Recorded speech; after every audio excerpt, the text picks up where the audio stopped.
Hello, my name is Mitch. I draw Blood Force. This is Blood Force. This isn't a piece we're talking about today. This is just kind of here for background. This is the first piece I did as of Blood Force as a team.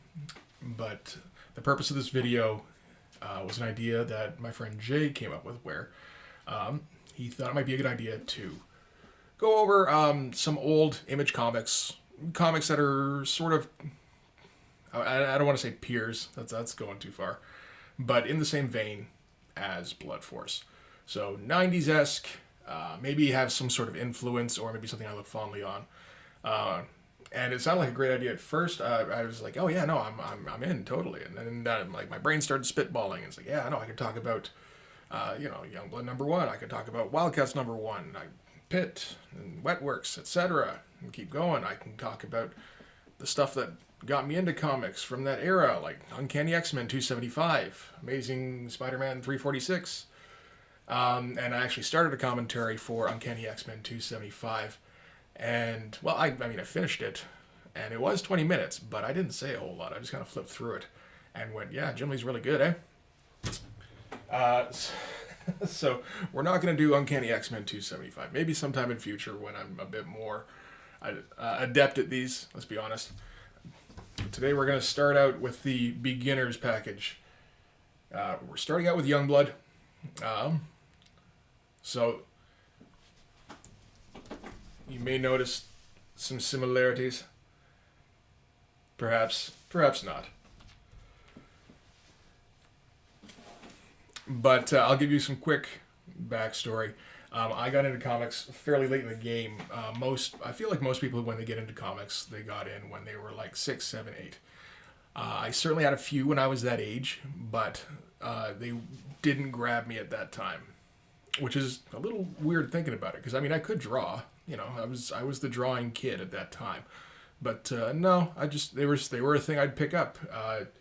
I was probably more into stickers and trading cards at the time, if I'm being honest. And that actually led me to buying the Marvel Series 1 trading cards, which sort of, that was my gateway thing. I don't know why Marvel doesn't do that anymore, or maybe make some cards to introduce people. That might work for me. I don't know. And yeah, so based on that, I've learned more about the Marvel Universe stuff. So hey, I should read some of the comics these are based on. And April of 1991, I actually tracked down the date.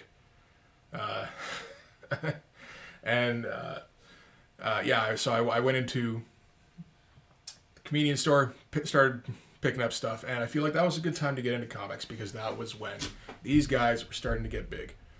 No, not starting to get big. That was when they were big. So that was when they were established. That was when they were selling books in the hundreds of thousands, sometimes millions. Rob Liefeld, Todd McFarlane, Eric Larson, Jim Lee, Mark Silvestri, etc. And this book comes out April 1992. So I had about a full year to, kind of soak myself in comics. Start to, familiarize myself with not just the characters, but also the artists and writers. And decide which ones were my favorites. And Rob was never one of those guys. I wonder if the age thing was part of that, actually. Because since I was like 12, I don't know, I feel like Rob had to kind of sink his hooks into you when you were single digits. And you go, holy shit, these guys are so crazy. They're giant guns, and there's giant swords, and there's speed lines everywhere. Important stuff must be happening. Look how badass these guys are. But when I was 12, I was already reading stuff by Jim Lee, Mark Silvestri, and all of that. That's another thing about April of 1991. That was in the hiatus in between New Mutants #100 and X-Force #1. So when I showed up on the scene, Rob wasn't in the conversation at the time. So I had a few months of picking up my favorites, and Rob wasn't in the mix. So when this one came out, I'll be honest, I was not. This was not something I was excited about. I remember a couple of my friends had multiple copies. My friend Jay, who suggested this video, was saying how he had, there was a lot of anticipation, almost with a Liefeld-esque intensity. And I said, whoa, Jay, maybe you want to ease back a bit. He said, no, this is how I feel. Which I feel was hyperbole, because if Liefeld-esque intensity were to actually manifest in three-dimensional space, it would be like matter and antimatter meeting. It would create a singularity, and it would just be speed lines across infinity, speed lines forever. Nothing would ever be the same. And now I have to find my way back to that conversation somehow. So this was never one of my books. I can't even remember the first Youngblood book I bought.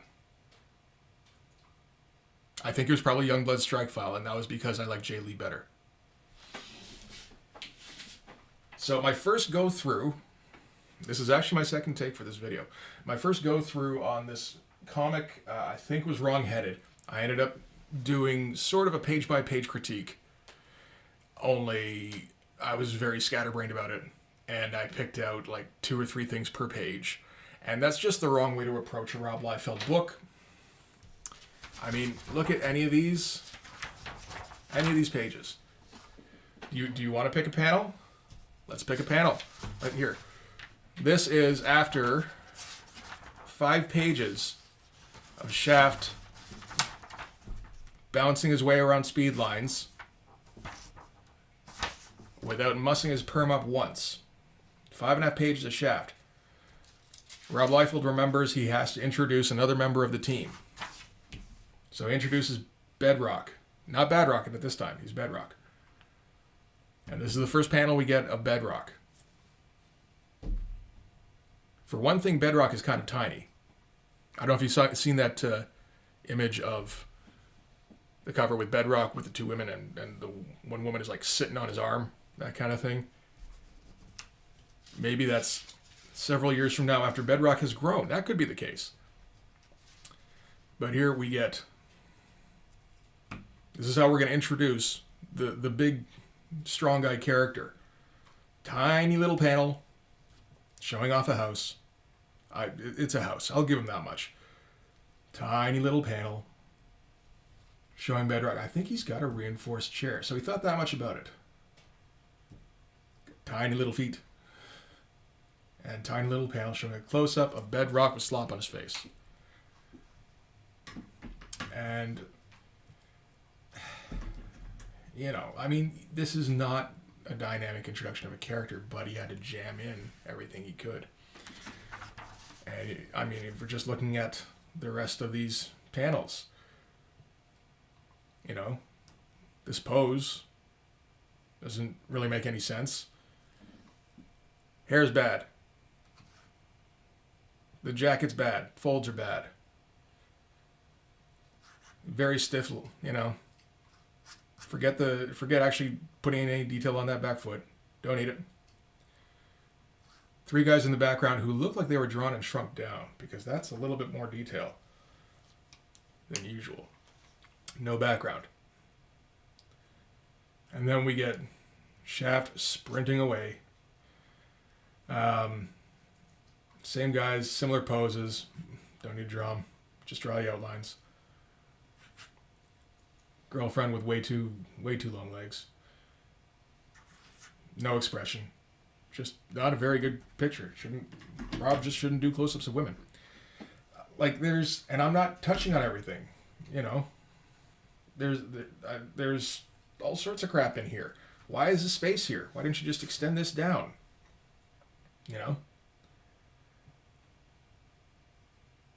I don't know.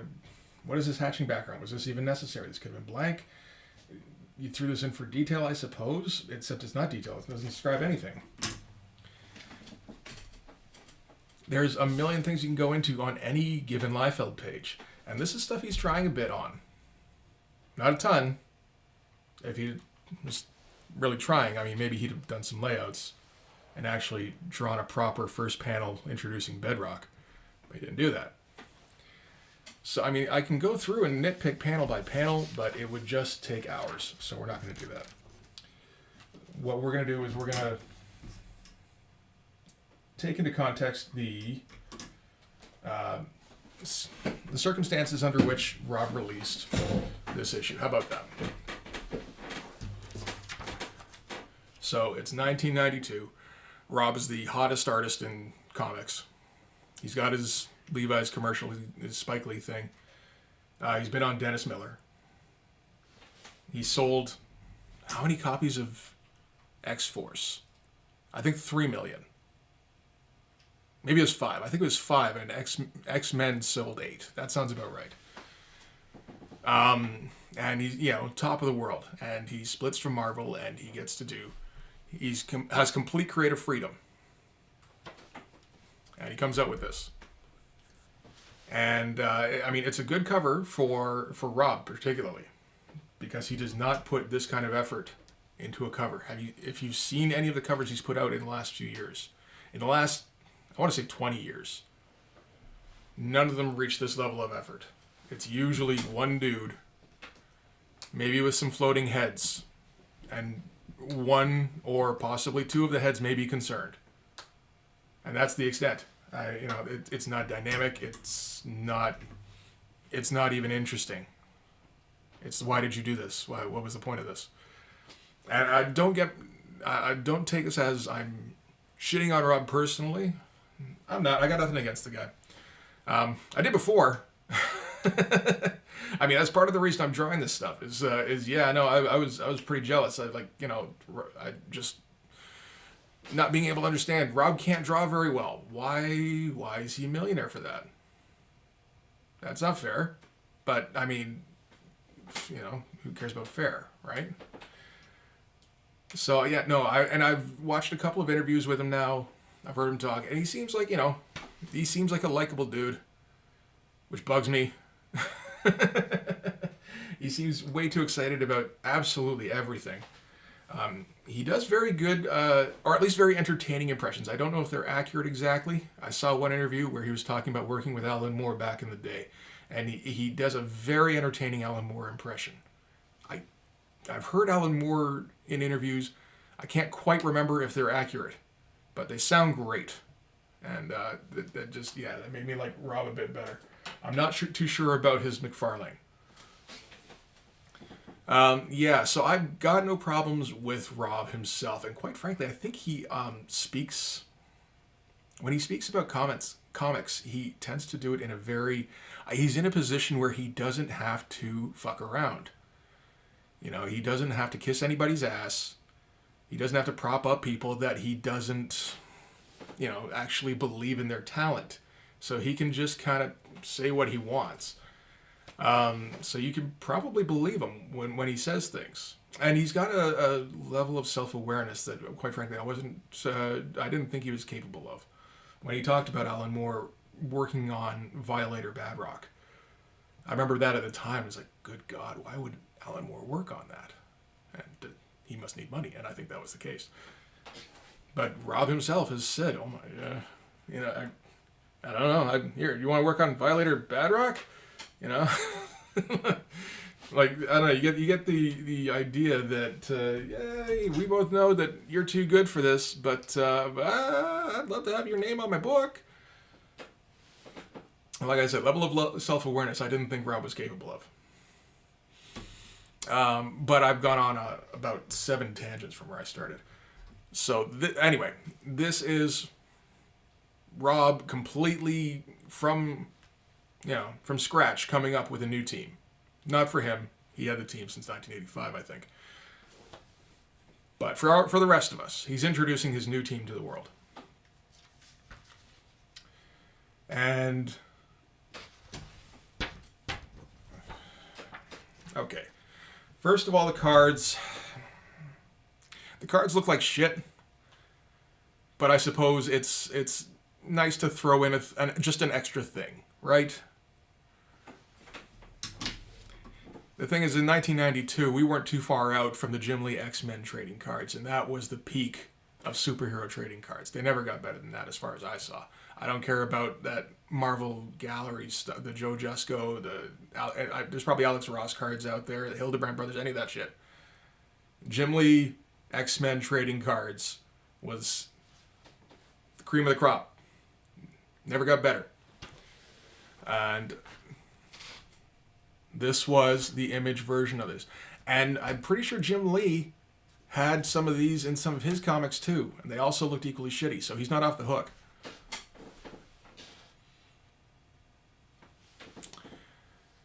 So, no, there's me saying so again. So, how do we introduce our team? Well, you introduce the main guy first. You don't introduce his eyes, you just introduce the guy. Main guy's at the mall with his sweetie.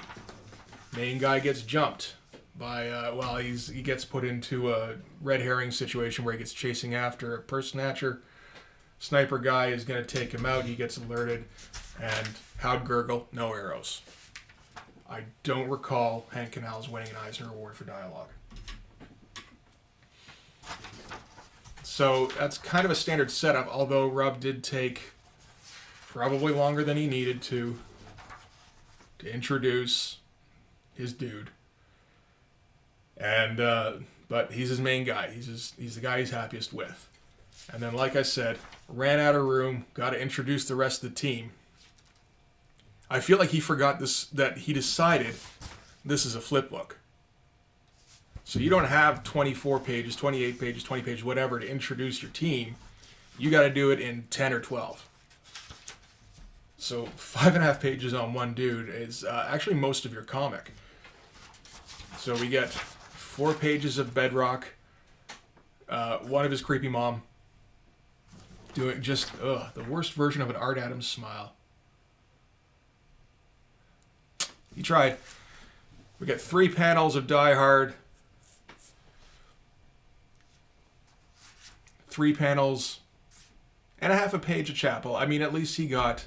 You can see him trying to get a cool shot in on every page, right? Not so much on this one. I guess this is as good as it gets. That hand kind of fucks everything up.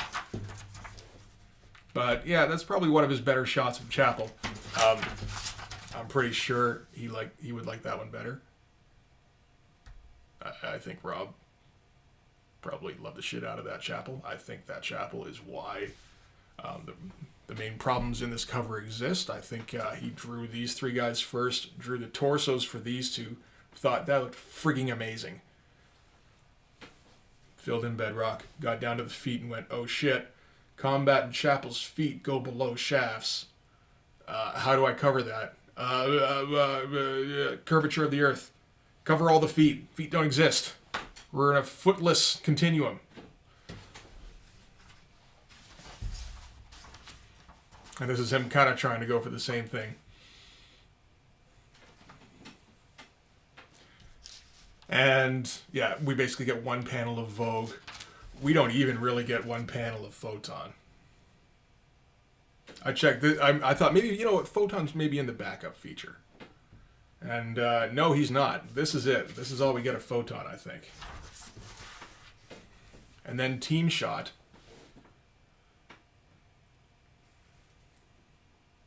I don't know what he was thinking with the Chapel thing. He's sitting on the bike. Like, straddle the bike. You look like a kid just, like somebody placed you up on a kitchen counter. Can he get down by himself?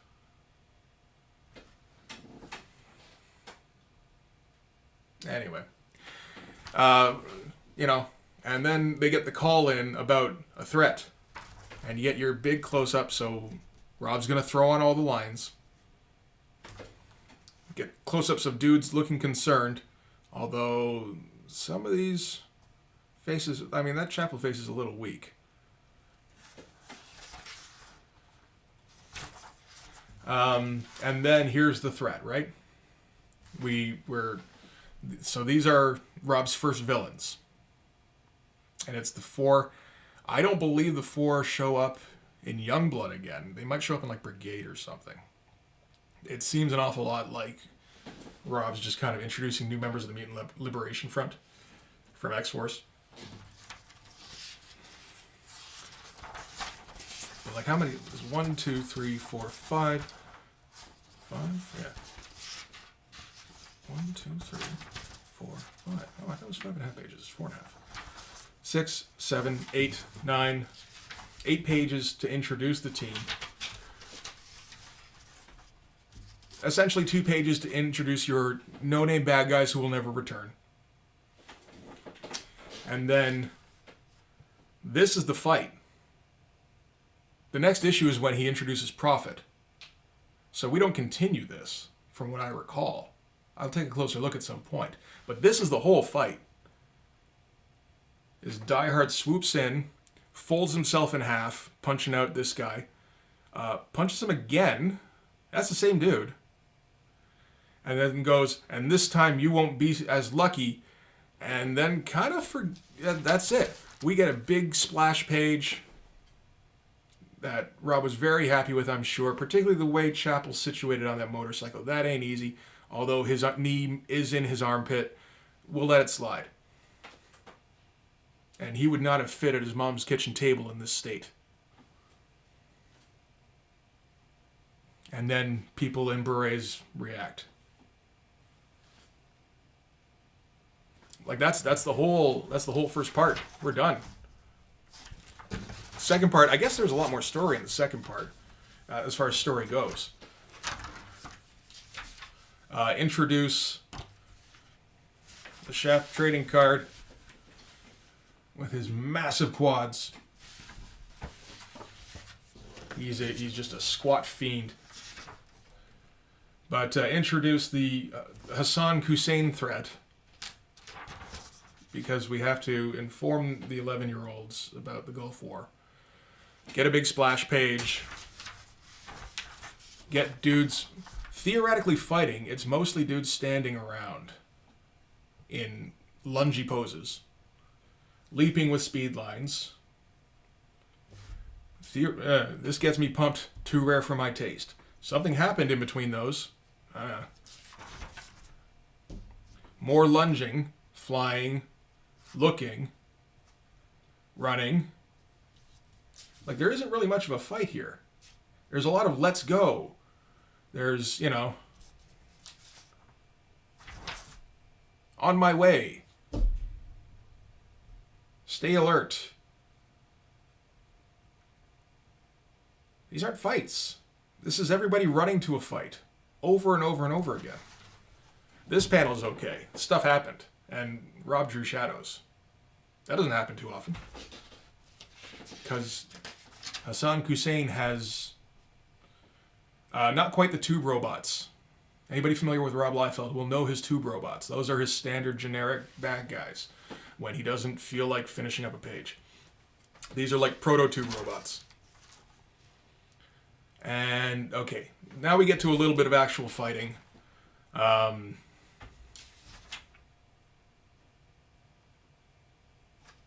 See, this almost feels like something that he tried on. He went all out on the face, and I think he put a fair bit of effort into the arm. But because he didn't have to hatch it because of the metal stuff, maybe that carried over to the legs. He really should have, because he completely forgot, like, 2/3 of his abdomen. It might have looked a little better if he'd like cross-hatched under here a little bit, blacked a bit out, and did the, cross-hatching, lightening up, going down thing. But he didn't really do that. Oh well. I'm not doing the nitpicky thing. I refuse. But he punched that tube robot out. And then Hassan Hussein gets confronted by Wildfire. And that actually gets like 3-4 panels? Or pages, rather. So this is important stuff. This is like a focal point on this book. This is more than Die Hard versus No Name Guy number 2. Remember that guy? And this is Rob showing off that his guys are, they're more. I don't want to say extreme again. You don't have to say extreme every time, but yeah, they go to extreme measures. Let's say that. They're not your standard superheroes, because these guys kill. And then you end it with a sitcom ending, where people go, "Dude, why you blow his head up?" And he goes, "Man, you're right. I shouldn't have done that." And then we get a freeze frame, credits roll, and we get some jaunty music before Sentinel looks super serious. And that's how you introduce your team. You do the flip book, I guess because Rob had too many guys. He didn't want to draw 2 whole stories. So he did 2 half a stories. I guess this one is a bit more of a story. It has well, it doesn't really have a beginning. It has a middle and an ending. That middle goes on for a while. There's so much running. This one has like a prologue and a beginning. That's it. We get nothing else. So this is the Rob Liefeld Creative Apex in 1992. So this is, when I was coming up with the comic, and I'm comparing it to this is how Rob Liefeld introduces his great characters. See, now I'm being judgmental. That's not okay. This is how he introduces his characters to the world. And I'm thinking, man, I can do that. I'm quite sure. I think I should probably try to do that. Rob Liefeld sold 1 million copies of this. I'm gonna get at least like 700,000, right? Like, what's name value worth? 300,000? I think so. Yeah, so not one of my favorite books. Always thought it was overhyped. You know, I don't know, you still get people who like this. Although I still think that's people who were in single digits when they first saw Rob Liefeld stuff. I can kind of see it there. I suppose you get that nostalgic thing. Trying to think if I get that I get that for Jim Lee, but I was 12. Anyway. We'll do another one next time that maybe had a bit more impact on me. We can do some Mark Silvestri. We can do some Del Keown. I might want to I feel like I want to take a bit of time before I get to Portatio. Just because his stuff it's very weird and it's very, I don't know, it's kind of idiosyncratic. It's got its own flavor. Maybe do some Savage Dragon. Savage Dragon #1. I do kind of remember that dropping.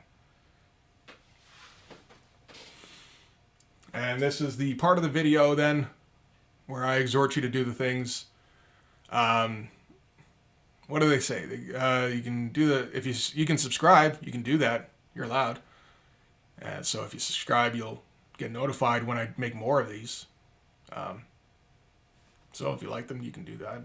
If you don't like them, don't subscribe. You shouldn't do that because then you'll get more of these things when I make them. If you would like to comment on the video, I'd appreciate that because it gives me something to talk about in the breakdowns on my pages. And if you want to like the video, I'd appreciate that as well because that helps with the almighty algorithm as far as I understand it. If you don't want to, I completely understand. I forget to like things. I never remember to like things on other videos. And plus I feel like, somebody can tell. And I don't want people weighing my likes. Just being like, so if I could turn back time by Cher, you like that, huh? You're a fan? You dig that? I'd be like, yeah, dog, that song kind of slaps. I'm not a big fan of the video where she's prancing around in her bouffant with her assless chaps. That's not so much my thing, but the song is enjoyable. It's completely fine. And in case you were wondering, Annie Lennox kicks ass. That lady got pipes. I remember when Love Song for a Vampire dropped in 1993. I had to watch that video every time it was on because I'd see bits from the new Dracula movie by Francis Ford Coppola, and that was the only way I was going to see those because 1993. I was like 14, and I was desperate to see as much of that movie as possible before it got to DVD, and I would watch it probably at my dad's place. I'm going to find a way to get Dracula into Blood Force. I got nothing else. Thanks for watching. Bye.